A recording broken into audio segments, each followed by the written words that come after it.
নমস্কার বন্ধুরা, আমি মৌ আর মৌ কিচেনে তোমাদের সবাইকে স্বাগত জানাই। আজকের রেসিপি হলো মিক্সড ফ্রাইড রাইস। আর এই মিক্সড ফ্রাইড রাইস বানানোর জন্য প্রথমে আমি চিংড়ি মাছগুলোকে ম্যারিনেট করে নেব। এর জন্য আগে চিংড়ি মাছটা ভালো করে বেছে ধুয়ে নিয়েছি। আর ম্যারিনেট করার জন্য দিয়ে দিচ্ছি আদা রসুন বাটা, দিয়ে দিচ্ছি সোয়া সস, খানিকটা লেবু আর গোলমরিচ গুঁড়ো। সব কিছু দিয়ে খুব ভালোভাবে ম্যারিনেট করে নেব। চিংড়ি মাছটা ম্যারিনেট করার পর আমি খানিকক্ষণ রেস্টে রেখে দেবো।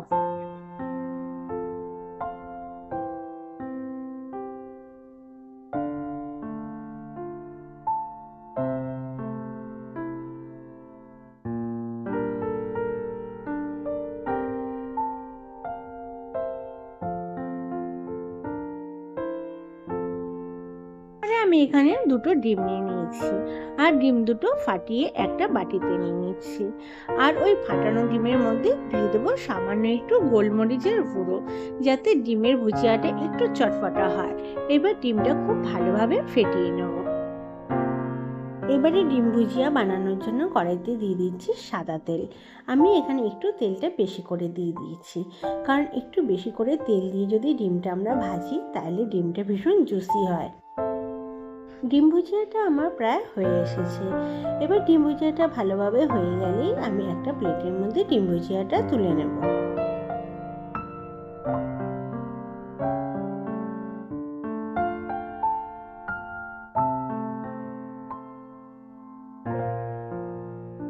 এবার ডিম ভুজিয়াটা তুলে নেওয়ার পর কড়াইতে দিয়ে দিচ্ছি সাদা তেল আর ঘি। এটা আমি আগে থেকে একসঙ্গে মিশিয়ে রেখেছিলাম। যেহেতু আমি মিক্সড ফ্রাইড রাইস বানাবো, তাই আগের থেকে ম্যারিনেট করা মাংসটা আমি ওই তেল আর ঘির মধ্যে ভেজে নিচ্ছি।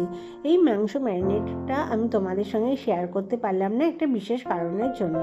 মাংসের টুকরোগুলো ভেজে তুলে নেওয়ার পর ওই তেলে দিয়ে দেবো চৌকো চৌকো কেটে রাখা পনির টুকরোগুলো।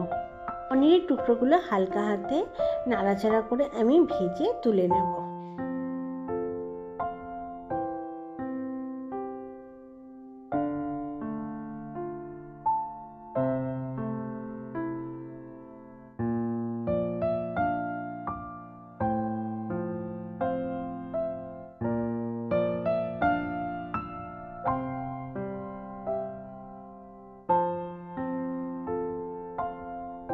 ঠিক একইভাবে ম্যারিনেট করা চিংড়ি মাছগুলো আমি ভেজে নেব।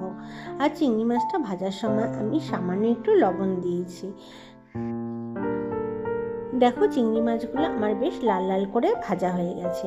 এবারে চিংড়ি মাছগুলো একটা প্লেটে তুলে নেব। এবার চিংড়ি মাছগুলো তুলে নেওয়ার পর ওই তেলে দিয়ে দেবো একটা বড় সাইজের পেঁয়াজ কুচি। আর পেঁয়াজটা হালকা বাদামি করে ভেজে নিয়ে তাতে দিয়ে দেবো আদা বাটা।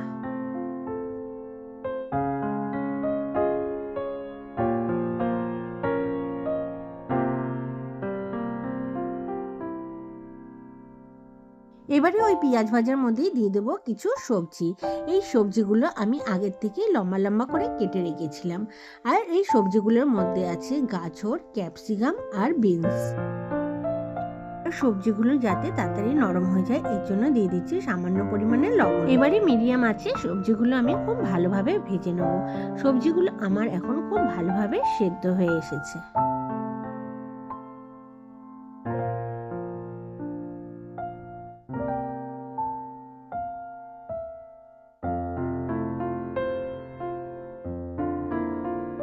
আর এদিকে ভাতটা আমি আগে থেকেই রেডি করে নিয়েছি। আমি এখানে বাসমতি চাল ব্যবহার করেছি। তোমরা তোমাদের ইচ্ছে মতন যে কোনো সরু চালই ব্যবহার করতে পারো। তোমরা নিশ্চয়ই লক্ষ্য করলে ভাতটা আমার কতটা ঝরঝরে হয়েছে। এবার এই ভাতটা ভেজে রাখা সবজির ওপরে দিয়ে দেবো।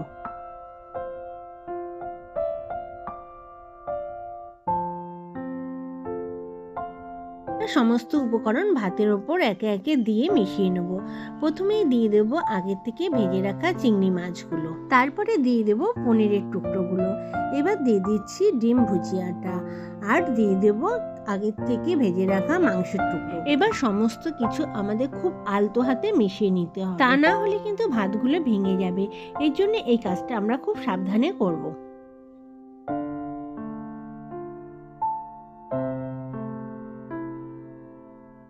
দেখো সমস্ত কিছু কিন্তু আমার খুব ভালোভাবে মেশানো হয়ে গেছে।